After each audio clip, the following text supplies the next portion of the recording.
Good morning.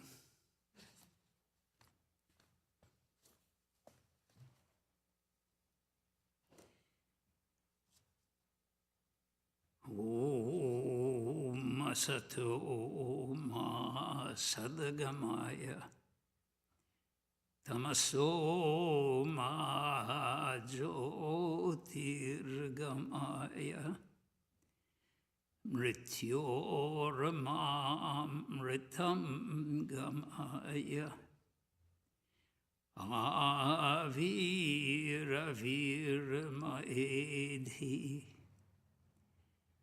Rudrayate Dakshinangamukham Te Namam Pahinityam. Om, lead us from the unreal to the real.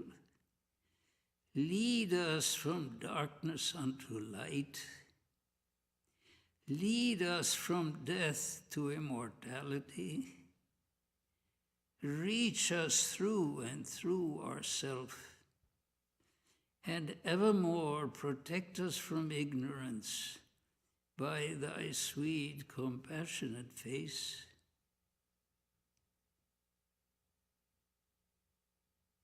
Let us sit quietly a few moments and meditate on the Supreme Spirit in any way we please.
Bhadrang Bhadrang Karnebi Shrunuyama Devaha Bhadram Pashyemakshabhirya Jatraha Stiraye Rangaye Stushtuvagam Sastanubihi Vyasema Deva Hitayi Yadayuhu Om Shanti Shanti Shanti.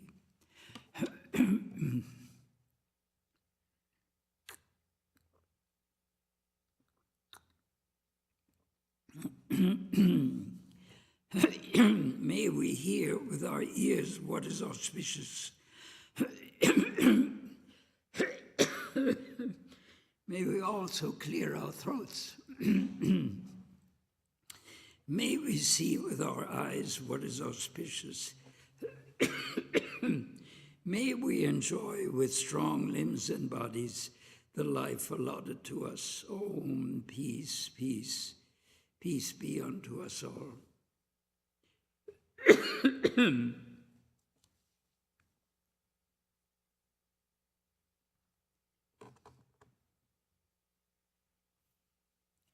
The title this morning is Swami Ramakrishnananda, a direct disciple of Sri Ramakrishna. Now, these devotees, these great souls who followed the incarnations of God, followed the great knowers of Brahman, it is very useful for us to try to understand what types of people they were, what types of instructions they had from the great souls, and how we can benefit in our search for this higher knowledge.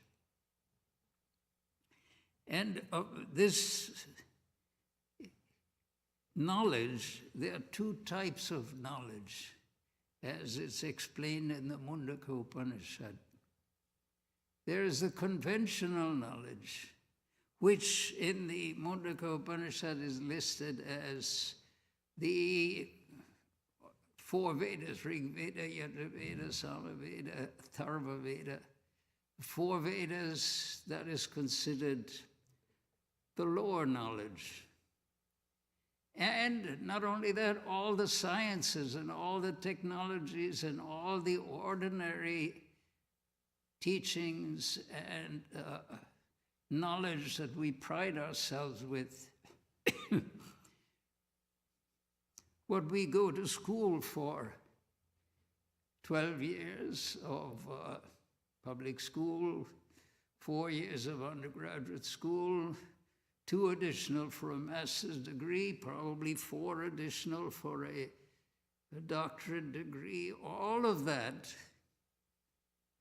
is considered the lower knowledge. Of course, we're going to be shocked at this. What? I've spent 30 years of my life acquiring something which is just ordinary, which is not, there's nothing special about it.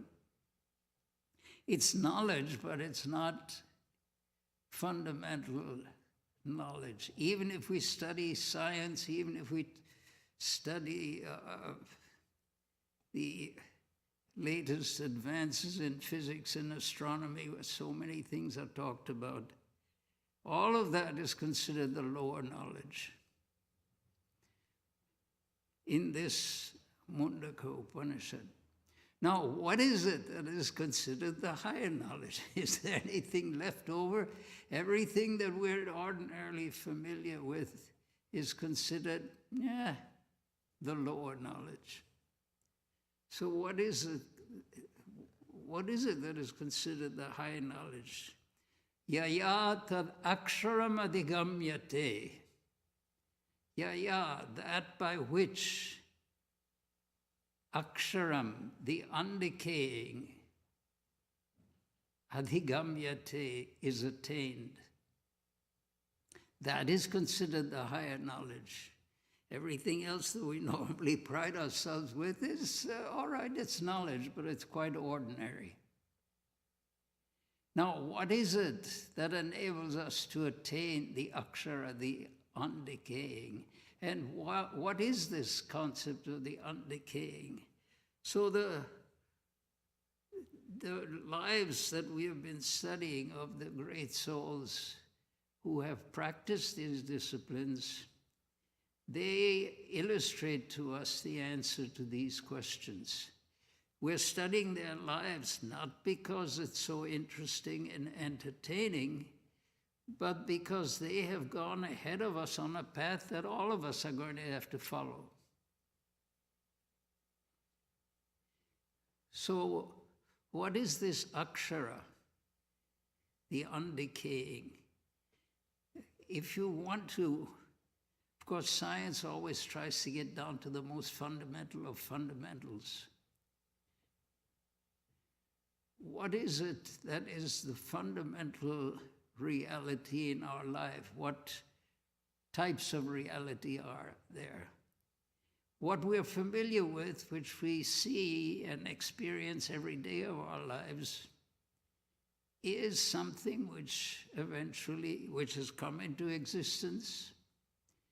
It is sustained, it grows, it proliferates for some time, then it slowly decays and eventually it disappears. Everything in our experience is contained in that category of reality. Normally we don't see anything else, we don't think that there is anything else. But what religion points out to us, and in fact science absolutely also does, because science, Swami Vedananda called science a religion or a religious philosophy that aims to attain the highest and the most abstract, the most abstruse, the most fundamental, while its feet are also planted on the ground. So science, religion is a type of science, and is probably the science of sciences, because it explains to us what science is all about. Science aims to, as we understand it, aims to discover that which is fundamental here. What is the essential truth about our experience? And religion simply is exactly the same thing. What is the essential truth of our experience?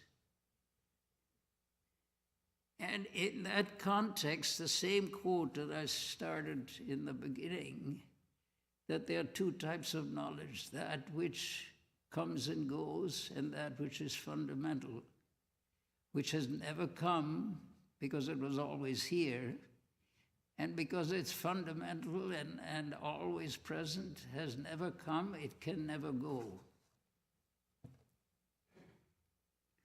So, that these great souls whose lives we're studying, each one of them represents a successful attempt to try to answer the question, what is fundamental here? What is real here? One example could be now in the life of Swami Ramakrishnananda, whom we are studying. He was an extraordinary soul, and we'll discuss a lot about him. But one of the things that Sri Ramakrishna, whom he served with extreme devotion, with exemplary devotion, one of the first things Sri Ramakrishna taught him was that if you go after this secular knowledge to the exclusion of the higher knowledge, Secular knowledge is necessary for our ordinary life.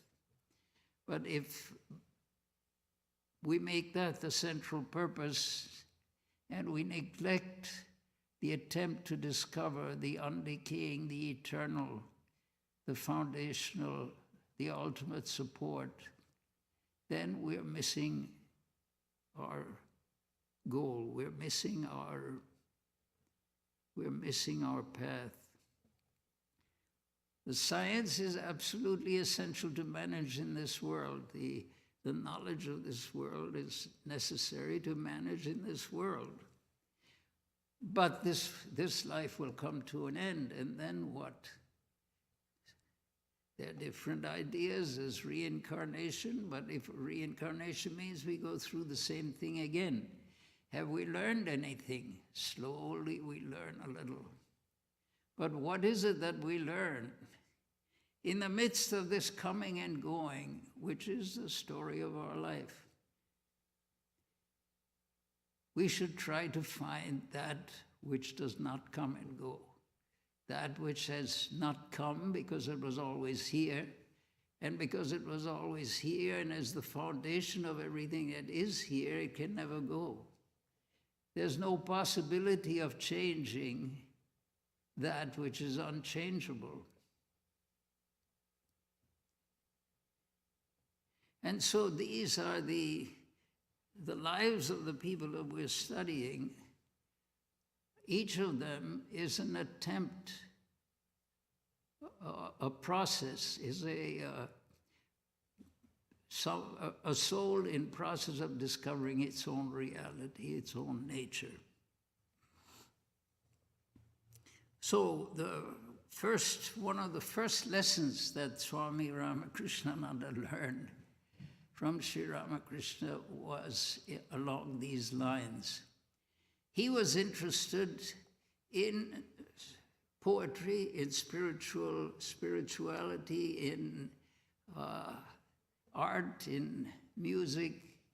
He was interested in so many intellectual and artistic things. So while he was serving Sri Ramakrishna, he was trying to learn Persian. Why was he trying to learn Persian? Because someone had told him that the Sufi poets had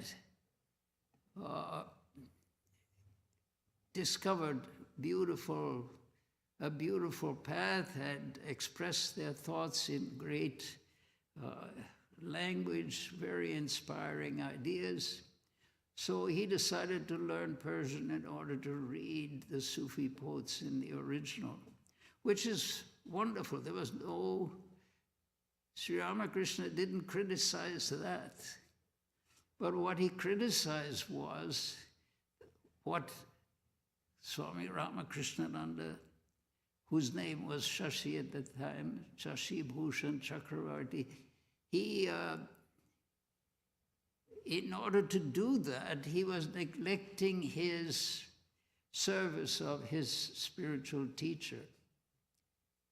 And in order to study Persian, he was giving up his concentration on what is at the heart of everything else that we learn, at the heart of the poetry, at the heart of the music, at the heart of the philosophy that he was trying to understand, was a spiritual entity, a spiritual foundation, an unchangeable entity, of which the changeable surface is only an indication.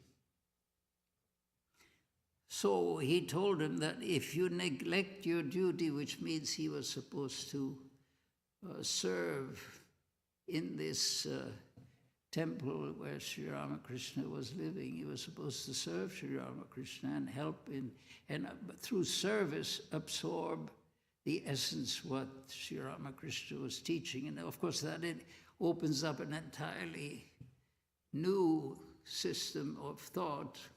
How do we learn what we're supposed to learn? And through service, savor of the beings who are the teachers of the people who are the teachers of that sacred knowledge. Through that service, one begins to get a deeper acquaintance, a deeper knowledge, less superficial knowledge of what one is trying to learn. One can sit in a classroom and listen to a professor talk and read books and absorb a great deal of knowledge in that way, and that's generally what we do. And then to a certain extent, we also go into the laboratory. It could be a science laboratory, a language laboratory, whatever. We try to put that into practice, but this is only, mostly it's kept at a very superficial level, and it's only in the spiritual tradition, in religion, whatever that religion is. Religion aims to go beyond what is on the surface. And so if we just spend your time like he was doing, studying Persian poetry in order to get an understanding of the Sufi mystics, Sri Ramakrishna pointed out to him that the way to understand mysticism, mystics, deep spirituality, is exactly what he had been doing, serving his spiritual teacher. And to neglect that would be totally counterproductive, and he would not achieve his goal. So he immediately threw all these books into the Ganges and turned his life around completely in that direction. Now, we're not asked to do that. Don't throw your books into the Ganges, even if you, or whatever river you're near. The point is, this was a lesson for him, and this is how he answered it. But the idea is that sadhana is different from study. Sadhana is the attempt, sadhana is spiritual practice, which for Swami Ramakrishnananda was the service of his teacher, who was at that time quite ill and needed constant help, which enabled his disciples to have many opportunities, deep opportunities to perfect their understanding, their appreciation, their realization of his teachings through this personal service. So that was the first lesson that Swami Ramakrishnananda learned. Now, he was an extraordinary person in so many ways. After Sri Ramakrishna passed away, there was a question of how some of his very close disciples who became the founding monks of our order, they were wandering through India in the ancient tradition of wandering monks who go from one place of pilgrimage to another and begging their way, absolutely dependent upon God alone for their sustenance. That the other disciples of Sri Ramakrishna did. Swami Ramakrishnananda basically, except with very few exceptions, hardly ever left the monastery. He remained at where Sri Ramakrishna's ashes, after his cremation, where his ashes were kept, and he engaged himself in serving Sri Ramakrishna in a subtle way. In other words, he was serving his master, he was serving his teacher, but that was a subtle aspect, but he was doing it by serving the other disciples, by making sure that they had enough to eat, because they were spending so much of their time in meditation. They would hardly go out and try to find any food or to bake their food, as is traditional for monks in India.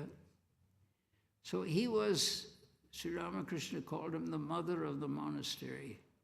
his main spiritual practice was to take care of the brothers. He also did his meditation, and he also sang devotional hymns and studied the scriptures and so forth. All that he did. But his main work was to take care of the other disciples.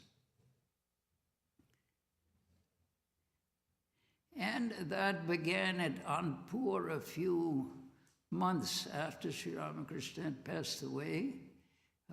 At the village home of one of them, his mother had invited the whole group of prospective monks to come and spend some time in spiritual practice at her home in the country.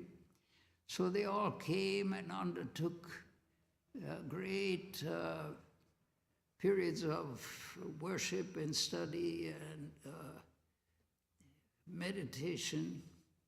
And in the course of that, on a day which actually turned out to be Christmas Eve, they formally took vows of sannyasa, the final monastic vows, although they underwent the ceremony at another time, but the actual total dedication they undertook in December of 1886.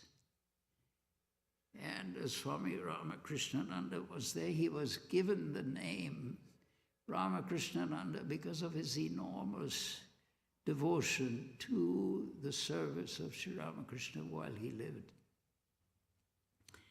Swami Vedananda himself said he would have liked to have taken the name Ramakrishnananda for himself, but he felt that Shashi Maharaj had a greater right to it. Now, as far as it affects us, how is all this history of the direct disciples of an incarnation of God, the spiritual inspiration, the spiritual struggles, the spiritual realizations that they had, how is that beneficial for us to understand? I mean, the austerities that they practiced, the enormous concentration that they exhibited are held up as objects of admiration for everyone. But how does that affect us? How can we ourselves hope to achieve what they achieved when we don't have the circumstances that they had in order to practice these things? Everything that a knower of Brahman, a knower of God, a spiritually advanced soul, everything that they do becomes a guide for later generations. Not that people later will be able to do exactly what he did, but the spirit, the energy with which they undertook their spiritual striving, that should inspire us. Trying to realize God, no matter what else we do, should be the central aim of our life. You may not call it God, you may call it the Supreme Spirit, you may call it self-knowledge, self-realization. It can be expressed in so many ways, but what we want is the eternal at the heart of the temporary. At the heart of the changing, there is a reality that never changes. That is the fundamental statement of religion. And the fundamental practice is to find that. It's a very simple situation. And that has to become our life's goal. Whatever we do, all the 4 yogas that are traditionally listed, that the Bhagavad Gita talks about in detail, that Swami Vedananda gave so many lectures, and which are embodied in the texts of the 4 yogas, lectures of Swami Vedananda.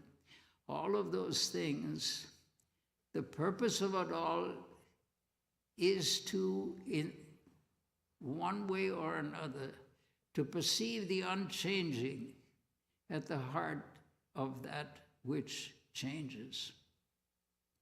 That which comes into existence, grows, develops, eventually matures and begins to decay and then finally disappears. That is what we're totally surrounded with. The body that we see is in that category.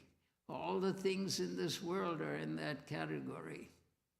So our necessity for the things of this world is absolutely all right, is absolutely required for us to manage in this world, and is even to be praised and expressed in great terms.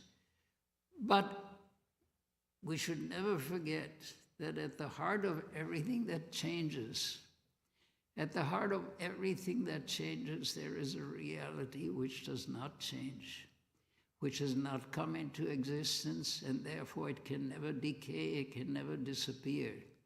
There is a permanency which we do not ever feel in our ordinary lives, but that is the goal of religion, to find the permanency in our lives. You can call it God, you can call it the spiritual teacher, you can give it any name that you like.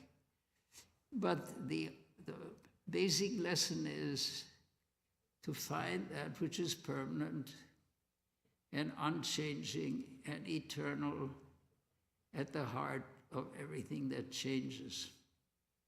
And because it is permanent and eternal, there's no sorrow in it, because all sorrow comes from having lost something, or something which we prized having changed.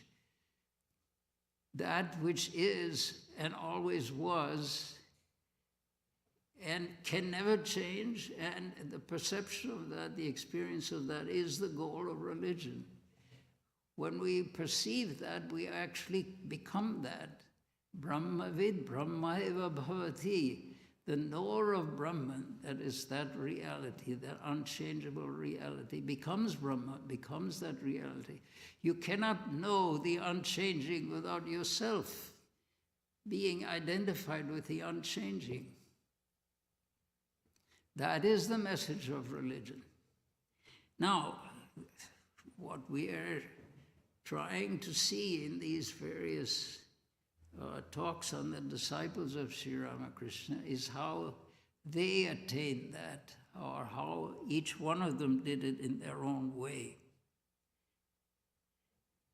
So there are many interesting incidents in the life of these great disciples. Sometimes initially, of course, they started like we all start. They needed to learn certain lessons. And that is why Sri Ramakrishna, that is why the teacher is there. The teacher is there as the touchstone of the infinite. So when you start to go off in some other direction that doesn't lead in that fundamental direction, there has to be some corrective.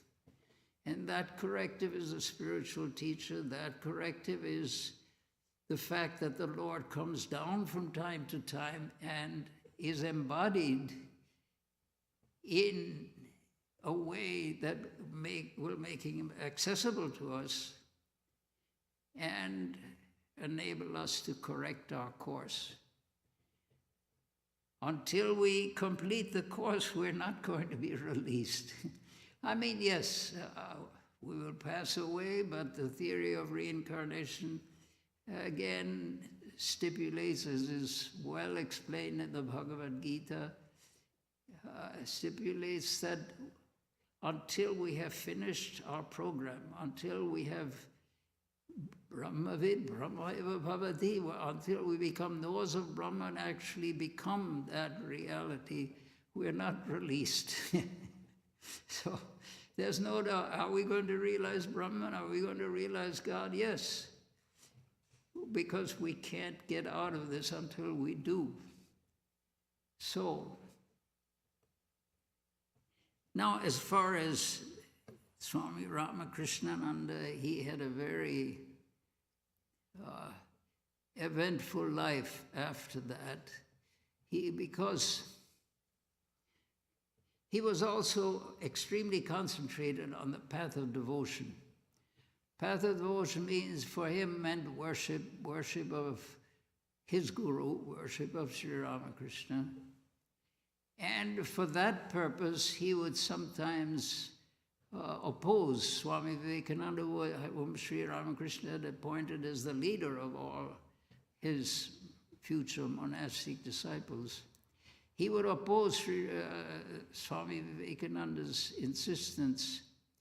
One time they were supposed to be studying the scriptures, and Swami Vivekananda found that Swami Ramakrishnananda had convinced all of the other disciples to come and help him in the kitchen and preparing the next meal or this and that. So he went in there and he scolded them, "What are you doing this? This should be, this is the time for meditation." And Swami Ramakrishnananda got quite furious and pulled Swamiji by the hair and pulled him out of that room so that he would no longer disturb the people who were working with him in his preparations for worship. But he said later, because I pulled Swamiji by the hair, I had to absolutely pay for that. As soon as Swamiji told him that he had to leave Calcutta and go to Chennai, to Madras in South India, he immediately felt obliged to leave everything that he had worked for such a long time and start anew in the South, because he felt Swamiji was the conduit for Sri Ramakrishna's power, and he had insulted that power by that particular action in the shrine. Anyway, these are just details, but they show something about the character and the methods of training.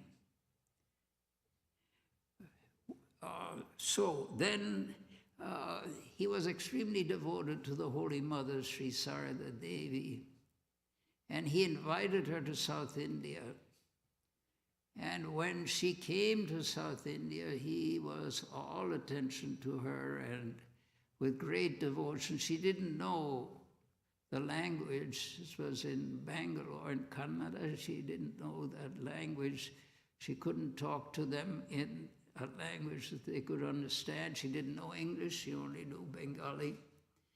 And so she asked Swami Ramakrishnananda, "Oh, I'm so sorry that I can't communicate with them." Swami Ramakrishnananda said, "Mother, there's no need for any further communication. Just seeing you, they have absorbed everything that they need to absorb." So it is his life is a combination of so many things, but it was, at the heart of it all was his devotion, his conviction that Sri Ramakrishna was an eternal presence, that it was the embodiment of an internal principle. That also is mentioned in the Bhagavad Gita. Yada hi dharmasya glanir bhavati bharata. Whenever dharma decreases or declines, then abhyuttana, in order to raise, in order to revive or revivify dharma, the Lord appears embodied in an embodiment. In other words, that abstract principle of Brahman, which normally we have to undergo lifetimes of struggle in order to approach and appreciate, that itself comes to this plane and makes itself more visible, makes itself more accessible. And so whenever that happens, that incarnation also brings helpers, disciples, a group of souls that are linked with him from him or her from age to age. And so by interacting with the messengers, they're able to understand the message. So Swami Ramakrishnananda was extremely devoted, not only to Sri Ramakrishna, his teacher, but also to the Holy Mother.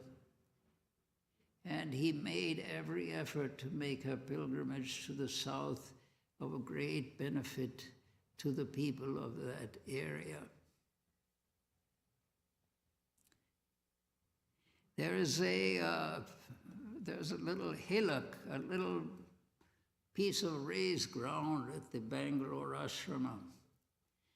And there was a garden up on that little, I mean, it's not more than a few feet above the plain, but a small rise.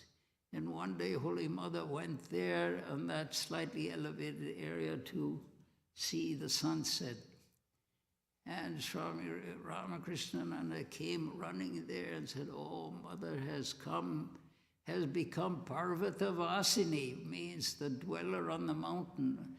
Of course, in the Hindu tradition, is the Divine Mother is the daughter of Himalaya, the daughter of the high mountain. So symbolically, he was worshipping Holy Mother in that way, as having manifested that aspect in the ashram in Bangalore. And later on, they built a sort of a little temple complex or a little garden at that point where Holy Mother stayed at that time. So with great devotion, Swami Ramakrishnananda established a number of centers in South India. He was not only a worshipper, he was not only a person of enormous devotion, but he put it into practice. He is the major influence of the extension of this spiritual tradition into the south. He founded the center not only in Chennai, but also in Bangalore and other places in that area.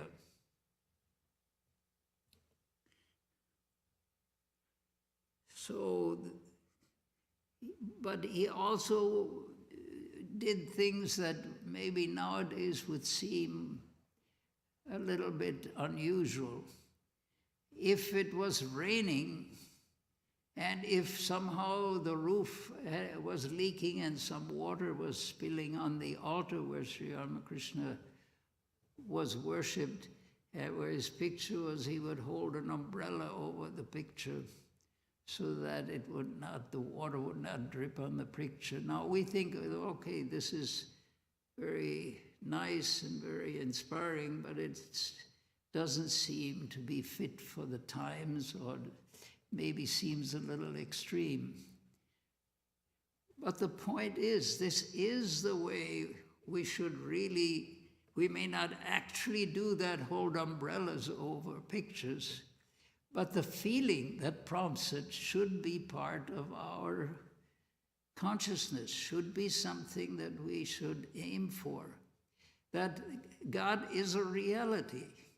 I mean, otherwise you put a picture of a holy being, a picture of Sri Ramakrishna, a picture of Jesus, a picture of maybe a statue of Buddha.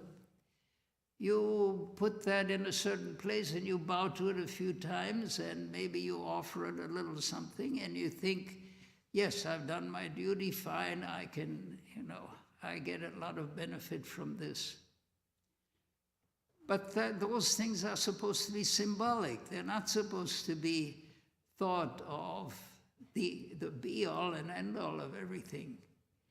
These ideas of trying to see the reality of God in the image is because the reality of God is in the image. The reality of God is in every single aspect of this universe. Even the slightest, most inconsequential part of the universe, we're seeing it as a chair or we're seeing it as a person.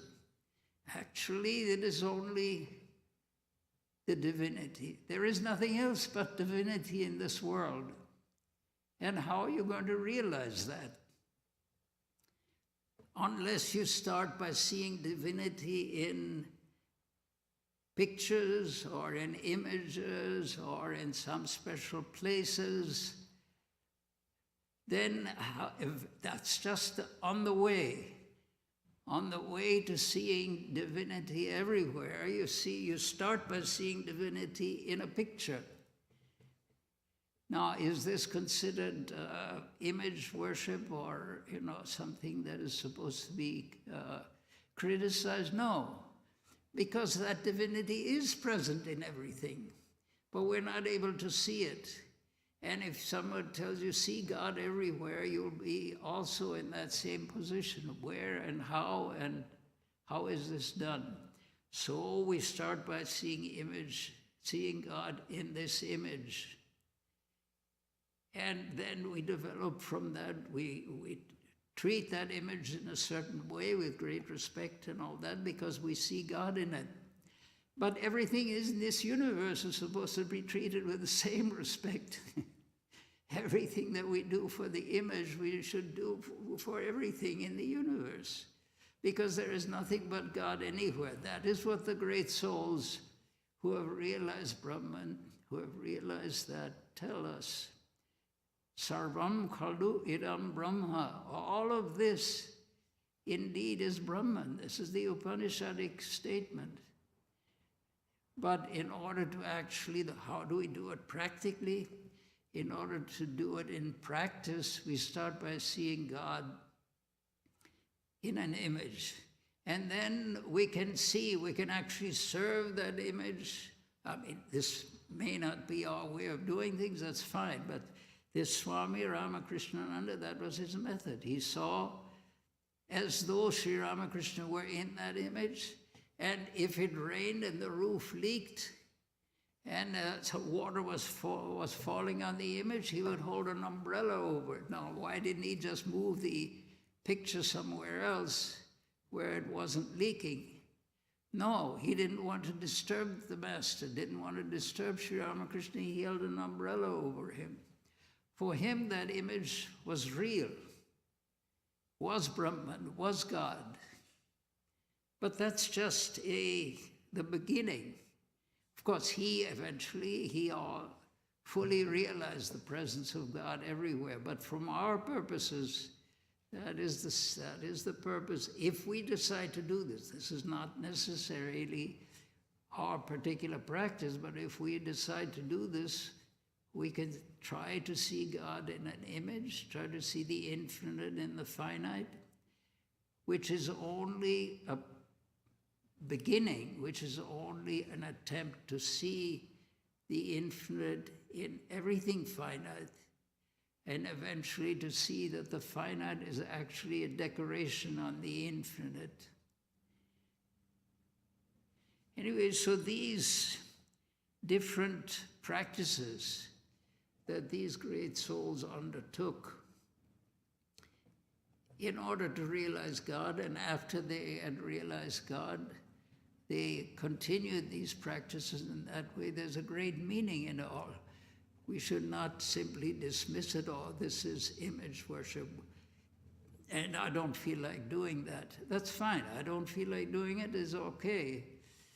You may not, but it is a genuine spiritual practice, and it's based upon the highest realizations that have been told us in the Upanishads, that really sarvam khalu idam brahma, everything is Brahman. So my seeing Brahman, my seeing divinity in the finite, is what I will eventually realize when that full realization comes.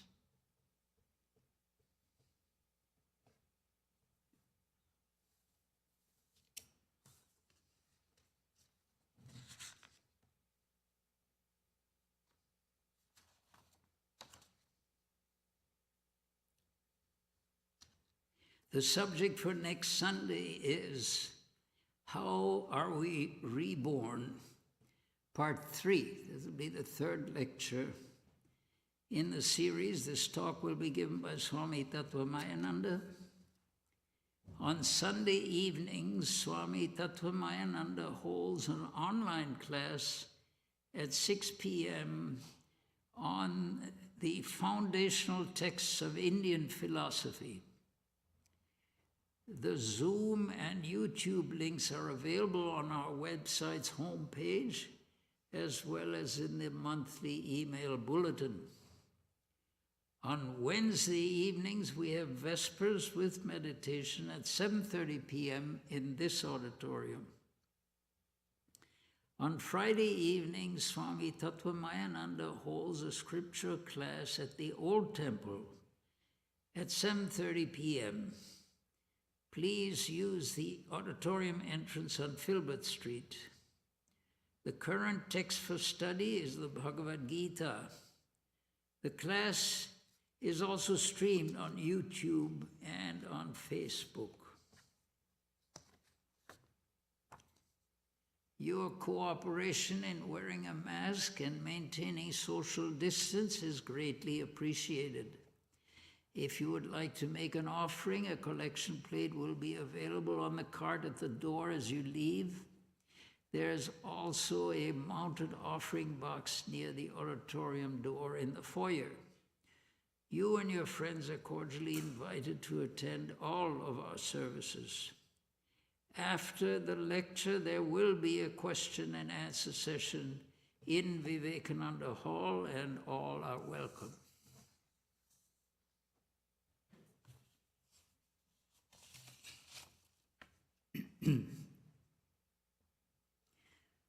Om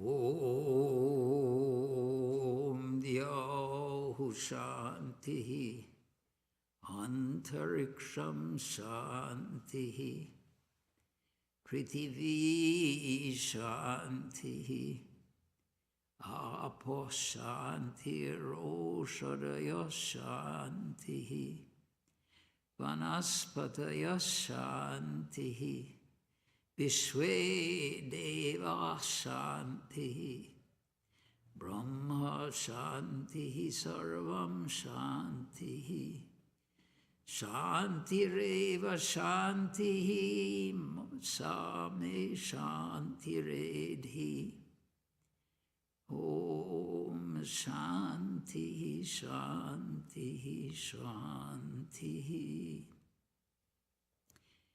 Om, peace is in heaven, peace is in the sky, on the earth, and in the waters. The herbs, the plants, and the trees are full of peace. The gods are peaceful. Everything in the universe is pervaded by peace. May that infinite universal peace enter our soul and being. Om, peace, peace, peace be unto us all.